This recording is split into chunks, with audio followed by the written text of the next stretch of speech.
différenciation des cellules souches et la production de tissus et d'organes, est-ce que pour vous c'est une voie d'avenir très forte et à quel terme? Dans 1 an, 5 ans, 10 ans? Non, moi je dirais en disant 10 ans, je pense qu'on est raisonnable. 10 ans, oui, René Friedman, combien? Oui, je pense qu'il y aura peut-être des applications, enfin ça va un Oui. peu s'échelonner. Oui. Hein, il y aura peut-être des choses Mais à qui vont se partir de faire dans 5 ans, et puis voilà, entre 5 et 10, ça va... Oui, je crois qu'il y a plusieurs aspects. Il y a l'utilisation des cellules souches dans un but de réparation des tissus endommagés, ou bien la création des novo d'un organe. Entre la réparation d'un tissu endommagé avec les cellules souches, on sent qu'on est en train de s'y approcher, il y a déjà des essais thérapeutiques, et la création des novo d'un organe complexe, là c'est une route qui va être beaucoup plus longue. Et il y aura probablement des étapes entre ça. Mais en cardiologie, on a modifié le fonctionnement d'une cellule. Il y a 2 types de muscles, le muscle strié et le muscle lisse. On a pris un morceau de cuisse pour faire travailler le cœur. C'est une modification du travail de la cellule. Est-ce que c'est porteur d'avenir? C'est une question un peu complexe. Je vais essayer de l'aborder simplement. Le cœur est quelque chose de très particulier, qui a en effet des cellules qui ne se fatiguent pas. Votre cœur bat en permanence, alors que si vous courez avec vos muscles, qu'on appelle squelettiques, au bout d'un certain temps, vous vous fatiguez. Tout le monde sait ça. Alors c'est vrai que dans ce qu'on appelle la thérapie cellulaire du cœur, c'est-à-dire la transplantation de cellules dans le cœur, pour par exemple corriger les désordres d'un infarctus, eh bien on peut utiliser des cellules squelettiques, mais à ce moment-là, elles se fatiguent. Et alors on a trouvé la possibilité de rendre infatigables les cellules fatigables, en transformant même la myosine, et ça par un procédé assez simple finalement, qui est l'entraînement. Un entraînement sur plusieurs semaines ou mois, et ça permet de faire en sorte que... Et actuellement dans la thérapie cellulaire de l'infarctus du myocarde, où en effet on utilise des cellules souches, on additionne une stimulation de façon à faire en sorte que ces cellules aient un rôle particulier et non fatigable en particulier. Des questions? Alors allez-y. Est-ce qu'on peut apporter des micros ou... Vous en avez un, alors allez-y, profitez-en. Il marche, on entend. Oui, moi j'aimerais poser la question des responsabilités des juges en santé publique, puisque j'ai vu cette semaine 2 morts, si l'on peut dire, grâce aux juges de Versailles, qui ont décidé que le vaccin contre l'hépatite B donnait la sclérose en plaques. Donc ça fait des années que je les vois. On a 30% d'hépatite B en plus en France par rapport à tout le reste de l'Europe. Et c'est lié à ça. Et là, il y a aussi la responsabilité des journalistes. Et je suis allée voir les juges de Versailles en leur demandant, je sais qu'ils ne peuvent pas rejuger quelque chose qu'ils ont jugé, mais je leur ai demandé s'ils ne pouvaient pas faire un article dans les journaux en disant qu'ils s'étaient trompés. Je crois que pour eux, je débarquais de Mars. Voilà. Oui, c'est ce que je signalais tout à l'heure. Il y a des jugements en particulier pour l'hépatite B voilà. qui est en contradiction avec le point de vue des scientifiques, si je ne m'abuse. Complètement. Qu'est-ce qui peut... Complètement, et alors là, qu'est-ce que font les... Il y a un syndrome, mais on peut rien faire. Il y a un principe d'éthique ou de précaution des juges qui dépasse la connaissance scientifique, c'est ça? On ne peut rien faire. Non. Et on a 30%. Et moi, je travaille sur le rapport aux médicaments des patients. Et donc, je vois toutes les semaines, et je dirais autre chose aussi par rapport au juge, je vois toutes les semaines des gens qui ont une hépatite B. Quand je leur demande, je le demande moins parce que ça les culpabilise, et ils me disent, c'est ce qu'on a su du jugement de Versailles qui a inculpé le laboratoire qui fabriquait le vaccin contre l'hépatite B. Voilà. D'accord. Et alors, autre chose qui est très connue des médecins et peu connue du public, et par exemple de plein d'étudiants, c'est l'effet nocebo de l'information.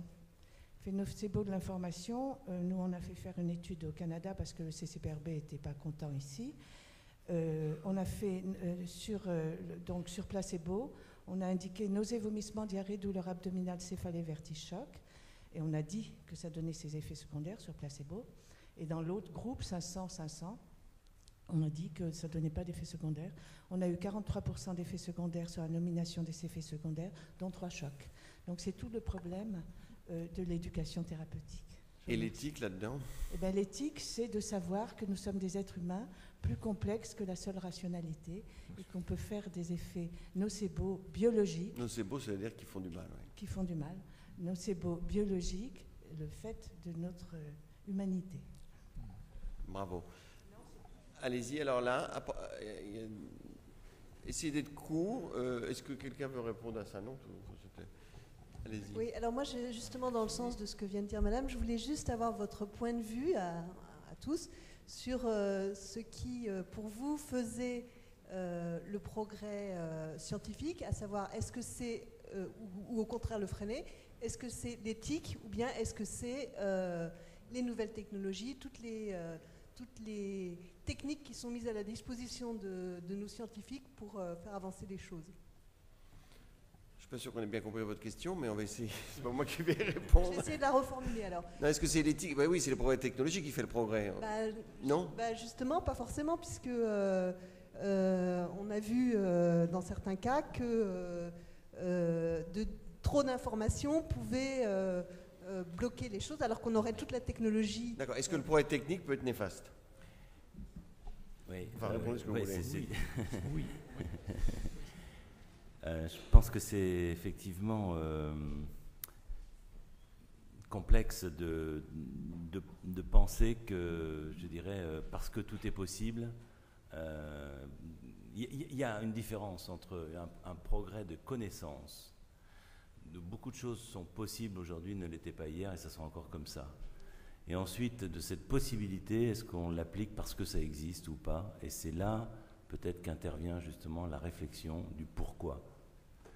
Autrement dit, on va répondre de plus en plus au problème du comment. On peut répondre à différentes comme ça. Et à chaque fois, l'éthique, c'est de remettre la question du pourquoi. Et en un mot, tout ce qui est possible n'est peut-être pas souhaitable. Oui, Alain Carpentier. Oui, c'est exactement la phrase que je voulais dire. Bon, alors on passe à la question. Non, mais attendez, je n'ai pas beaucoup parlé, alors je vais le faire.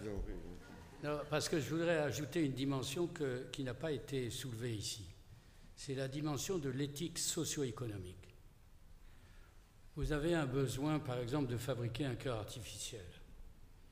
Le problème n'est pas tellement éthique de savoir s'il faut fabriquer un cœur artificiel, parce que c'est le seul moyen de régler le problème du manque de greffe cardiaque. Mais après, vous devez vous poser la question éthico-économique. Est-ce que c'est supportable par la communauté? Parce que c'est cher. Et donc c'est un problème auquel nous avons été confrontés à notre grande surprise. Faire un cœur artificiel, c'est bien, ça fait bien, c'est Pygmalion.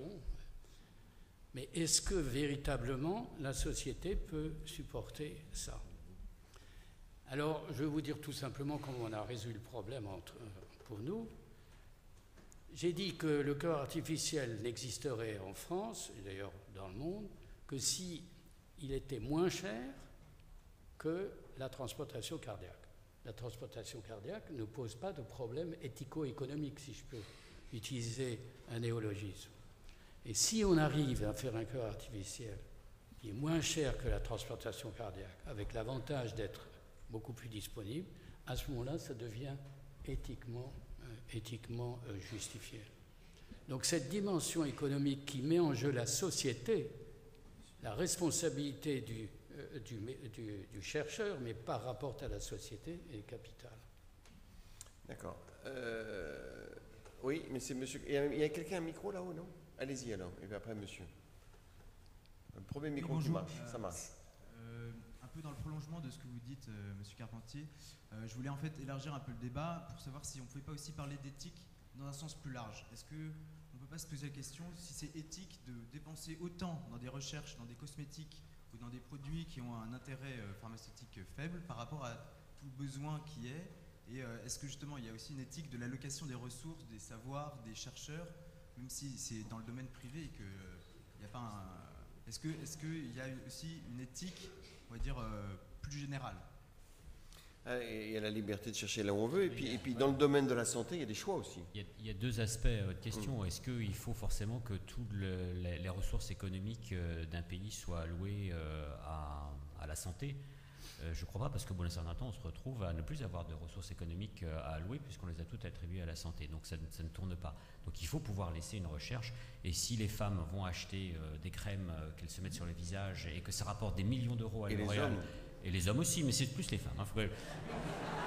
Et que ça rapporte des millions d'euros à L'Oréal et que L'Oréal reverse des impôts qui vont ensuite à la sécurité sociale, je ne vois pas où est le problème. On ne va pas arrêter ce principe-là. Par contre, il est effectif que le problème de l'allocation de ressources que l'on a derrière est quand même important et que l'allocation de ressources aux soins est quand même important. Sur le problème, par exemple, de la du diagnostic préimplantatoire et du diagnostic prénatal, ou de diagnostic où il n'y a quand même que 300, ce qui fait que ça laisse un délai de 1 an et demi. Si vous faites d'autres tests, par exemple les tests génétiques, si vous voulez avoir le test du BRCA1, BRCA2, qui sont les deux gènes que l'on connaît aujourd'hui, il y en a peut-être d'autres, promoteurs du cancer. Une femme qui a ce gène-là a entre 65 et 80% de chances d'avoir un risque du cancer du sein. Et on lui dit aujourd'hui que vous n'aurez ce résultat que si on vous met sur liste d'attente et que vous l'aurez que dans 2 ans. Pendant ces 2 ans-là, vous aurez probablement un risque d'avoir un cancer du sein. Et on voit bien que le problème, pourquoi est-ce qu'on lui dit ça? Mais c'est uniquement pour un problème économique, parce que sur ces 2 ans, il y a pratiquement 18 mois d'attente, de liste d'attente, parce qu'on n'a pas les ressources pour le faire. Il y a effectivement un problème de ressources économiques et des choix qui doivent être faits.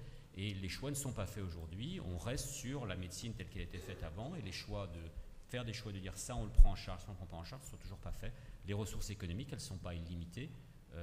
Mais il faut laisser le pays se développer au point de vue économique pour pouvoir en donner de plus en plus à la médecine, ça c'est certain. Monsieur.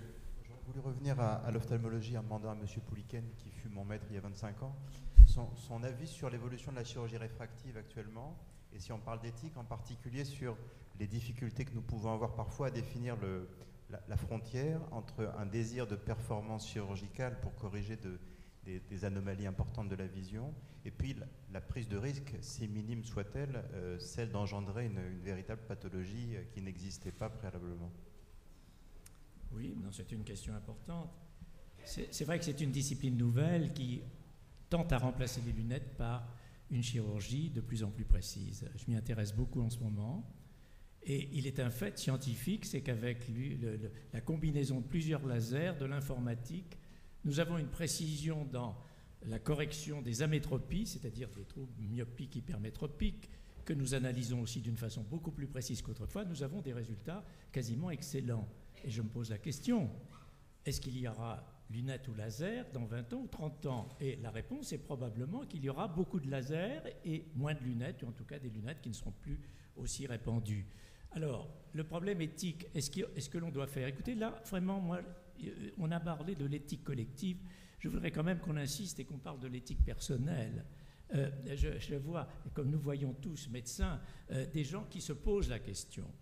Et je pense que si on se pose la question en considérant que le malade qui est devant nous, c'est nous-mêmes, qui pose la question à laquelle probablement nous avons la réponse.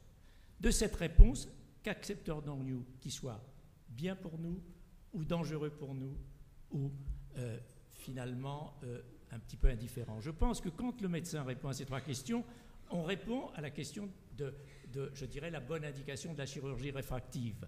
Par contre, qu'on passe tout le monde sous le laser sans discernement, sans réfléchir un seul instant aux conséquences, ça, c'est un geste qui n'est pas médicalement estimable.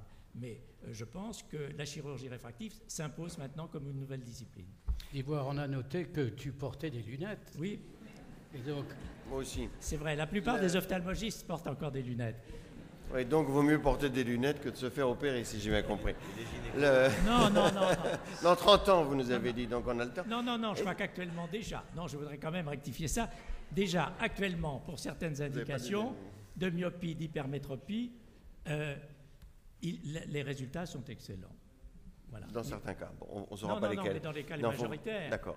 Mais dans la question de votre élève, là, apparemment, est-ce que la prouesse, le souhait de faire une prouesse technique ne pousse pas un chirurgien ou un autre à aller au-delà de ce qui serait raisonnable? Alors, je dirais que c'est moins la prouesse technique que la facilité technique. Et il y a un danger. Il est déjà perceptible aux États-Unis. C'est que les gens qui ne sont pas médecins disent, puisque on apprécie la réfraction avec un appareil, que les données sont placées, sont informatisées, que l'information est donnée à des lasers qui eux-mêmes fonctionnent seulement parce qu'on appuie sur un bouton. Est-ce qu'il faut être médecin pour faire cela? Alors là, c'est le vrai danger. Là, vous n'avez pas répondu à la question. C'est-à-dire, Non, est-ce que la prouesse technique, le souhait d'un chirurgien de faire une prouesse technique, de publier, peut faire en sorte qu'il aille au-delà de ce qui est raisonnable pour son malade? Là, quelqu'un parlait C'est pour tout mettre à un peu l'heure- les médecins en cause, là. Mais Madame évoquait, je dirais, l'espèce humaine. L'espèce humaine probablement partage de temps en temps ce goût d'aller en avant, d'épater les autres, etc. Et les médecins comme les autres. Hein, je pense qu'on... Vous qui avez été un grand chirurgien, est-ce qu'il y a un moment vous êtes pris par la prouesse technologique? Qui avait été, c'est ça vous avez dit.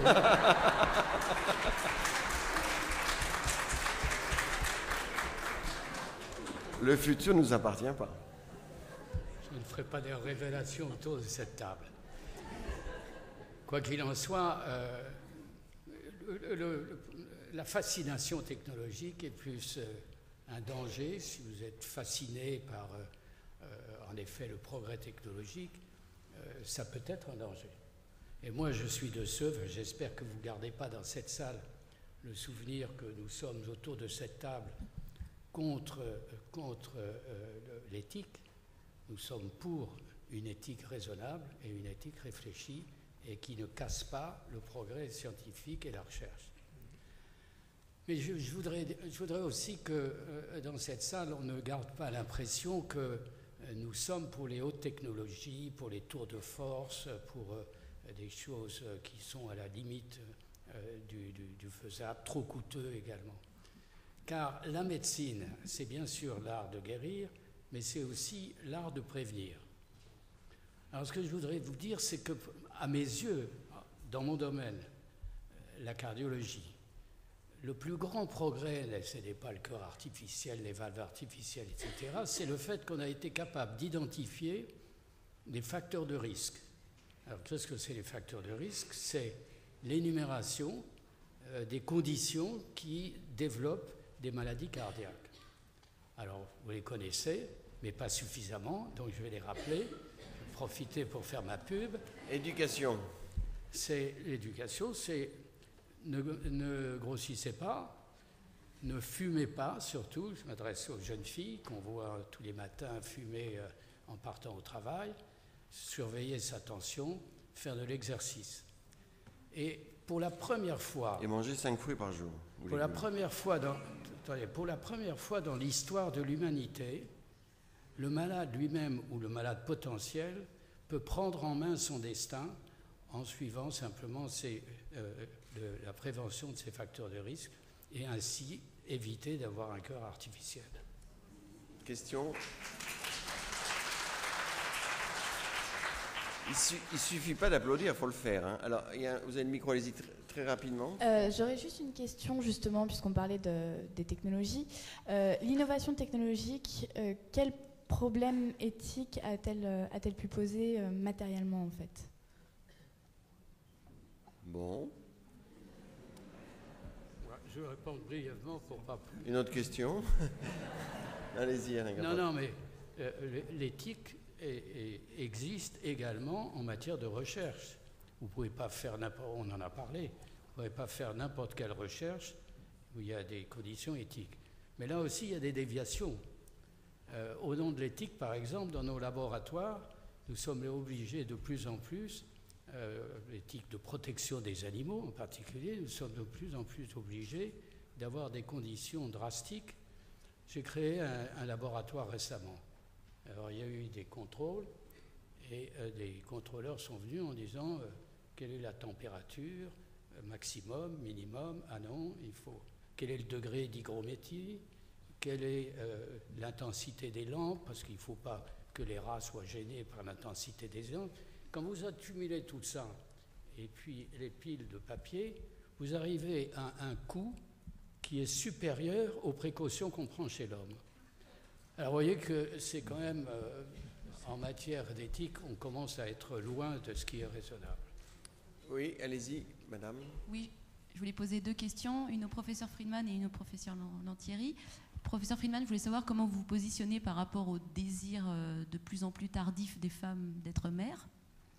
Et si vous étiez aidé par rapport aux patientes que vous pouviez recevoir par des célébrités qui affichaient des grossesses tardives dans la presse. Et est-ce que ça, comment Monica, oui, ça jouait dans votre... Et la deuxième question pour le professeur Lantieri, je suis peut-être un peu naïve, mais je n'ai pas bien compris. Je comprends les problèmes éthiques que peuvent soulever, par exemple, la procréation. Je ne vois pas bien en quoi son combat pour rendre une face, une dignité à des personnes qui ont été abîmées par le feu, etc. Je ne vois pas éthiquement quel a été le combat pour la... D'accord, on va voir. René Friedman, alors les grossesses tardives, le Oui. point de vue de l'homme. Les grossesses tardives, alors on pourrait dire, en reprenant ce que vient de dire le professeur Carpentier, d'abord on peut les prévenir, hein, il suffit de les faire jeunes. Et comment on fait alors? Comment on fait? Mais malheureusement, l'évolution de la société en général fait que on va aller de plus en plus devant une demande de grossesse tardive, hein, puisque vous savez que l'âge de la première grossesse c'est 30 ans, et donc voilà, les aléas de la vie, les remariages, les recompositions et tout ça font que ça se précipite après 37 ans. Une information, alors là où je rejoins complètement Carpentier, ne fumez pas, parce que ça, donc 2 raisons pour le cœur, mais aussi pour la fertilité. Et deuxièmement, effectivement, il faut savoir en tous les cas qu'à partir de 38 ans, la fertilité baisse, à partir de 42 ans, elle baisse très sérieusement. Est-ce qu'il y a un risque aux grossesses tardives quand même? Alors justement, les grossesses tardives ne sont pas aussi catastrophiques qu'on veut bien le dire. Et elles méritent d'être suivies, mais les femmes qui savent ce qu'elles font, particulièrement à ce moment-là, puisqu'elles l'ont justement décidé, et ce sont donc des grossesses suivies, qui ne sont pas si catastrophiques que le bruit court. Ce n'est pas une raison, voilà, je ne sais pas quelle est la raison, on va se trouver devant une réalité, devant un recours justement aux techniques parce que la vie aura changé et que jusqu'à ce que l'on sache repousser l'âge de la ménopause, en tous les cas, on aura recours à partir de 42-44 ans à des techniques qui font appel aux dons d'ovocytes par exemple, ou à des techniques de PMA. Donc, mon message, c'est premièrement, il vaudrait mieux effectivement y penser un peu plus tôt. C'est difficile dans la réalité. On va être confronté à cette demande de plus en plus grande. Sur le plan obstétrical, c'est pas aussi catastrophique si on est bien suivi. Voilà, c'est positif. Monsieur Lantieri, où sont les problèmes éthiques alors? Là, vous vous replacez aujourd'hui où on en a fait et où les gens commencent à comprendre qu'en fait, ça s'adresse à des gens qui sont défigurés, un tout petit nombre, pour lesquels il n'y a pas de prévention parce que c'est généralement des traumatismes. Et donc, on se dit, bah oui, risque-bénéfice, ces patients n'ont pas de vie, il est logique de faire quelque chose pour eux.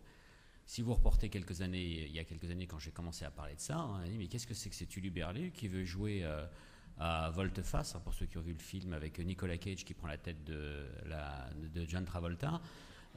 Vous y pensez pas, vivre avec la tête d'un mort, le visage d'un mort dans la rue, et psychologiquement il sera insupportable de vivre avec le visage de quelqu'un d'autre, enfin des tas de choses qui n'avaient absolument aucun sens, du fantasme le plus total, tout simplement parce qu'on n'avait pas identifié, beaucoup de gens n'ont pas identifié le visage comme étant un organe comme les autres, c'est dans l'organe qui est probablement un des organes les plus importants puisqu'il permet de communiquer et de se reconnaître dans la communauté des hommes. Moi je fais de la chirurgie tous les jours sur cet organe et sur la superficie qui permet du contact des autres, et c'est pour ça que moi ça ne me présentait pas un problème éthique par rapport aux receveurs, mais par rapport aux donneurs, parce qu'effectivement on allait prélever et que l'image du mort doit être respectée. L'image du mort va au-delà de la mort. Le respect que l'on doit aux gens qui sont morts va au-delà de la mort, que vous croyez en Dieu, que vous croyez à une réincarnation, ou peu importe. Et tout le problème que je soulevais au problème éthique, c'était le prélèvement. Et on m'a répondu par rapport au receveur. Le prélèvement, il faut le savoir, lorsqu'on prélève une face, on restaure de manière intégrale le corps qui est redonné à la famille, et la famille peut voir, on ne voit rien après. C'est un point qui est très important, auquel j'ai insisté pour... c'est une sorte de masque alors? C'est un masque que l'on fait, on fait un masque du donneur, on restaure, on remet le masque sur le donneur, et les familles qui ont vu ont été satisfaites de la manière dont on restaurait l'image. Et cet aspect-là, qui est un aspect purement philosophique, purement éthique, que doit-on faire des morts, qui est volontaire pour donner sa face, vous avez une conscience de vos organes, vous n'avez pas de conscience de vos organes internes, donc il y a une certaine logique à dire qu'une fois que vous êtes mort, on peut prélever les organes internes, mais vous avez conscience de vos organes externes quand vous êtes vivant, et quand vous serez mort, vous n'avez pas de conscience par définition, mais votre famille aura conscience de ces organes externes. Est-ce que nous avons le droit aujourd'hui de prélever ces organes au titre qu'on a le consentement supposé? Et tout ça était vraiment du domaine du débat éthique. Ce débat-là n'a pas eu lieu. Il a peut-être lieu maintenant parce qu'on se rend compte de la nécessité, mais on a mis complètement ça de côté en me parlant de de volte-face. Le rapport du Comité national d'éthique disait tout le débat éthique peut être résumé par le film des yeux sans visage. C'était un peu court comme argument philosophique, un peu court. Il y a quand même une vision de ce qu'est l'être humain, de ce que nous représentons, de notre face et du mort. Il n'y avait rien sur le mort, il n'y avait rien sur le don, et qui était mon problème principal. Donc là est le vrai problème éthique. Merci. Pascal Morel, une question? Non, pas de question. Le thème de cette conférence est réinventer la vie. Est-ce qu'on peut, René Friedman, imaginer qu'on pourra donner la vie différemment de la manière dont on le fait aujourd'hui, par le clonage humain? Est-ce qu'on pourra prendre une cellule et à partir d'une cellule recréer un être humain? On pourrait effectivement, puisque 97 c'est la naissance de Dolly, cet animal donc à partir d'une cellule de sa mère qui se développe avec les chromosomes de sa mère et qui donc donne le phénomène du clonage, c'est-à-dire une auto-reproduction sans qu'il y ait une rencontre sexuelle mâle-femelle, mais à partir de l'organisme lui-même. Alors, c'est quelque chose qui se développe dans d'autres espèces animales et on pourrait penser donc que cela serait possible peut-être un jour au niveau humain. Et là, on rejoint typiquement tout le débat qu'on a eu depuis 1h30, c'est-à-dire faut-il poursuivre sur ce comment faire à partir d'une seule cellule pour s'auto-reproduire, ou faut-il réfléchir au pourquoi ferait-on cela et quel serait donc l'intérêt, à part justement la prouesse et la connaissance, comme certains de mes confrères, malheureusement gynécologues, l'ont laissé croire pendant un temps, ou d'autres qui n'étaient rien du tout, si ce n'est des membres de sectes, vous savez, qui ont réussi un coup de pub formidable en faisant croire qu'un enfant était né, la secte Raël. Donc, je dirais, on est là typiquement dans la médiatisation de quelque chose sur lequel il faudrait plutôt, et il faut, se poser la question de est-ce que c'est licite éthiquement d'avancer sur ce domaine et pourquoi. Qu'il y ait une compréhension des mécanismes de régénération des cellules qui font que, effectivement, c'est quand même faramineux, c'est absolument fantastique de penser qu'une cellule adulte injectée par des gènes ou dans certaines conditions peut régénérer un embryon. Ça, c'est un mécanisme qui nous intéresse en tant que scientifique et en tant que médecin. En faire, je dirais, une application pour reproduire de l'être humain à l'identique, ça, c'est la véritable question qui, jusqu'à là, fort heureusement, mais on va dire pas dans tous les pays et loin de là, a été interdite. Et ça, c'est une position à laquelle, en particulier, j'adhère, sans bloquer la recherche, mais en bloquant l'application, justement. C'est la phrase qu'on reprenait tout à l'heure. Tout ce qui sera possible doit-elle être faisable? Mais techniquement, il y a des gens qui travaillent sur ce thème-là. Techniquement, ça va être possible, c'est ce que vous dites? Et pour l'instant, dans le monde entier, l'application à l'être humain a été interdite. Ça va être possible, je ne sais pas si ça va être possible. En tous les cas, les premières approches pourraient l'être, puisqu'on peut très bien avoir recréer un phénomène embryonnaire. Ensuite, si c'était transféré dans l'utérus, à ce moment-là, on pourrait voir si oui ou non ça s'implante et ça se développe. Là, c'est prendre un risque majeur. Et ce qui doit être interdit, en tous les cas, à tous les coups, c'est le transfert d'un embryon, d'un néo-embryon, on va dire, obtenu comme cela, dans l'utérus d'une femme, parce que là, on rentre dans quelque chose que l'on ne connaît pas et qui est, même sur le plan du principe, contestable, puisqu'on n'est plus dans le hasard des rencontres entre deux personnes qui fait que chacun d'entre nous a cette propre particularité du fait qu'il est issu justement de quelque chose qui ne se totalise pas aussi simplement. Et ce serait sans doute, en tous les cas à mes yeux, une limitation de la liberté individuelle que d'être ainsi reproduit par le désir d'une seule personne. Conclusion. Ah oui, absolument.